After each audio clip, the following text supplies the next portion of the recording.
Good morning, good afternoon, and good evening, everybody. Thank you for tuning in to another Supatease video. And I know in that most recent class update that the PvP community had an absolute freak out. I mean, a complete freak out. We were all thinking that the sky is falling, it's all over, they don't know what they're doing, what's going on. I could not find that everywhere that I had gone pretty much when they had brought in some of these buffs towards specs like Beastmaster Hunter and Fire Mage.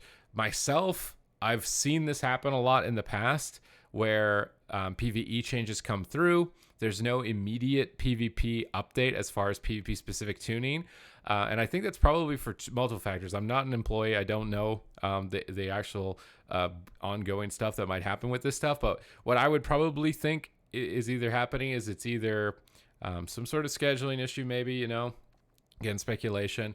Maybe the PvE team had decided to make these changes. PvP team had been clocked out. They didn't even know it happened. Come back on Monday. Oh, okay. Well, we got to roll out these updates. The other one could be, let's take some time and think. Do these buffs that are going to happen for PvE also work in PvP? Let's really think about it. Spend some time to think about it. Make sure that they don't, or maybe this is the direction that they should be taking the game, right? Because I know for Hunter, for example, Hunter has been underperforming aside from, again, the one-shotting shenanigans at the beginning of Shadowlands. There's a lot of S's. Hunter has been underperforming for a long time in competitive play. It really hasn't been at the top. So I do kind of wonder if they were thinking, maybe we do just let this go through and it's going to be the Hunter season, right? I mean, how many seasons has it been of the Destrolock season or the Resto Druid season or something? And I'm not trying to sound biased here. It's not like I have a BM Hunter, right? Or any Hunter friends. I don't even play with Hunters. It's kind of, maybe I'm just trying to get in their minds to think about whether or not these changes should work in both parts of the game, because I can see also that they have stated in Q&As and stuff that they would like the game to be as joined as possible, right? So like as minimal tuning that's different for different scenarios so that your character feels like it works the same in all scenarios, which I think is a good ideal, but actually in practice doesn't work. And this is a good example of that. But they did actually go in and do PvP specific tuning. Some of it I really like, and then one of it I'm not so certain on. But specifically here, if you're looking at these buffs, Marksmanship Hunter, you're going to be pretty happy. These are all going through. 10% damage buff, 15% damage buff. Survival, you're going to be feeling pretty good. 10% damage buff, that's going through. Affliction Warlock, you get your 5% pat on the back. Here's your 5% participation pat. Not really the best to be a Warlock at the moment in PvP. I know a lot of destruction tryhards are making it work, but Affliction, it seemed pretty good in twos when I've seen it every once in a while. Seems like that's where you want to go if you're playing the specs that just generally haven't been working out very well, is they're actually doing really good in twos. I think one of the specific changes to reducing armor is now making melee and physical damage dealers extraordinarily good. At the moment, that's enabling Outlaw, Rogue, and Fury Warrior especially, but Affliction doesn't obviously benefit from that. If anything, it's hindered by that because then its demon armor is going to be less effective. But regardless of that, Affliction, your buffs are going through. Specifically, the changes that they have looked at regard Beast Mastery and Fire Mage. And for Beast Mastery here, you can see that in PvP, they're going to decrease the kill command damage by 15%. That's in line with increasing it by 15% for PvE. However, Cobra Shot, Barbed Shot, you don't really care about multi-shot in PvP, and Kill Shot are still going to be getting buffed by 15%. So it's still a significant portion of your rotation. However, I think that they're in doing this, they're trying to listen to the community a bit, right? So a lot of the feedback that as the community that I feel like we've been giving is that we want our consistent spells, right? Our Fireballs, our Arcane Blasts, our Frost Bolts, our Chaos Strikes, there's just the kind of general rotation abilities to feel more threatening, so there's more excitement in the game outside of our cooldowns. I think we can all agree that that's been a point of feedback for a long time. So they're probably seeing that as, well, kill command is generally the burst damage ability of the Beastmaster Hunter. If we increase the other abilities, that will make the spec feel stronger at more times of the game and increase intensity. And I think that if you've been playing the game or watching the game, I know myself, you can feel that on the specs that got buffs like that, such as Demon Hunter, right? Demon Hunter got just damage buffs across the board on all of its abilities. It's doing massive damage. If they can hit that threshold of intensity with more specializations, then it's going to be fantastic. However, of course, if it's only a couple of specs that have their damage feel amazing all the time and have some cooldowns, then those specs are just going to be the most dominant. We're going to see them in all scenarios. So my hope is with this change in the direction that they're making is that they're going to start doing that for other specs as well. And get their kind of filler spells in PvP buffed up a little bit more, because that also falls in line with the changes to Fire Mage.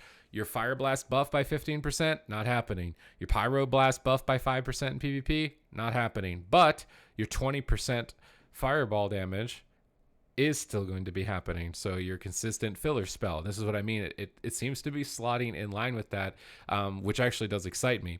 And it makes me hopeful that they're going to do this and apply this to other classes, and so that eventually we get to the point where everybody's feeling like demon hunters do at the moment in terms of their power, so that they just you're feeling good all the time. You feel like you can create momentum in the game and intensity in the game all the time, and then the cooldowns just add a little bit of extra to that, right? So for me, I think that is a good direction overall, and I think that maybe we panicked a little bit too much initially when we saw these changes, but at the same time, I do still think that it is wise to give your feedback when you see changes like this. But at the same time, I don't think it's the sky falling. Now, if these changes had gone live, nothing had been applied to it, and we didn't have any discussion about like, no, we want those changes to go through to see what the game is like. Okay, I think we can get a little bit more salty, but even then, obviously keep it civil. We're all people, right? But I do like the direction that they've gone with this. I'm a bit worried still about Hunter. I like the changes towards Fireball. I like the buffs towards Marksman and Survival. Like the buff for Affliction. Shadow, you're still kind of sad about this. I don't really understand this Shadow nerf at all in the game in general. But yeah, you're a little bit sad about that in PvP specifically. But other than that, I'm pretty excited about Season 2 in Shadowlands, because from having played it, I feel a much higher elevation of threat in my matches so far, where I'm not kind of just like falling asleep. My hots are on the target. They're good. Now I'm going to chill for a little bit. It's kind of like, whoa, I got to press regrowth. Okay, you got to do something. We got to move. We got to CC something, which is what I loved about Arena for so long, was intensity, right? I think mistakenly we mix up pacing with intensity. You can have a fast game where nothing really happened of interest, and you can have a really slow game, long game, where nothing's happening with interest, and that's intensity.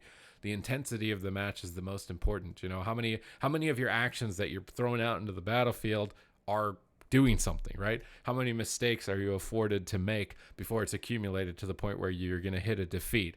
It's this intensity that I would really like to have be focused into, and there is a lot more increased intensity. I think there's a lot of one-shots as well. Something going on with Spinning Crane Kick, one-shotting you. Ret Paladins getting buffed with the War Banners from Necrolord Warriors are doing extremely high damage.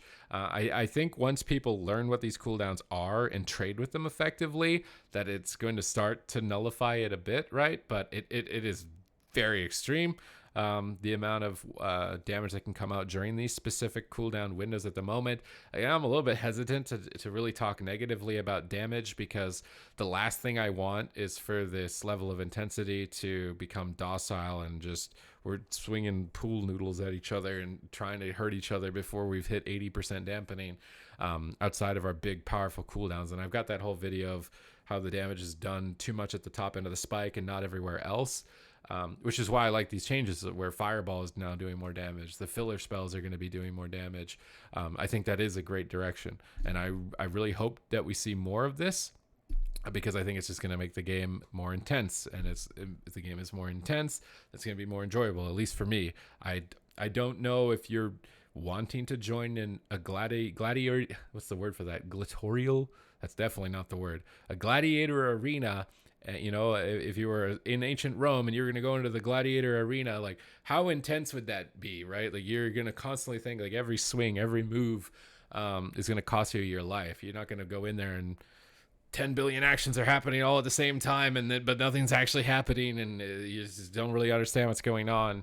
I really hope that the intensity stays there. Of course, as people figure out cooldowns, like I said, maybe the intensity is going to drop off with that, but if they keep doing these types of buffs to the filler spells, then I think that it is likely going to be going in a better and better direction. So that is my hope with Shadowlands Season 2. Either way, thank you very much for watching the video. If you liked it, leave it with a like button. Comment down below with your thoughts, what you think of these changes, or what you're going to be playing, what's catching your attention. Subscribe to the channel if you like these types of updates. You want to stay in the know and the now as far as World of Warcraft. I do have intentions on putting out a thorough restoration druid guide. This is like talents, conduits, strategy.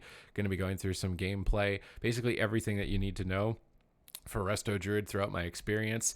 So if you want to pick it up and what you need to do to be able to be successful with it, because it has actually changed quite a bit in terms of your overall thought process, because the intensity level of the games is increased along with it. So if you're interested in that, make sure you're subscribed to the channel. You can follow me on twitch.tv/Supatease if you want to watch my gameplay live, and I'm doing my best to stream there every day. So thank you again very much for watching, and I will catch you in the next video.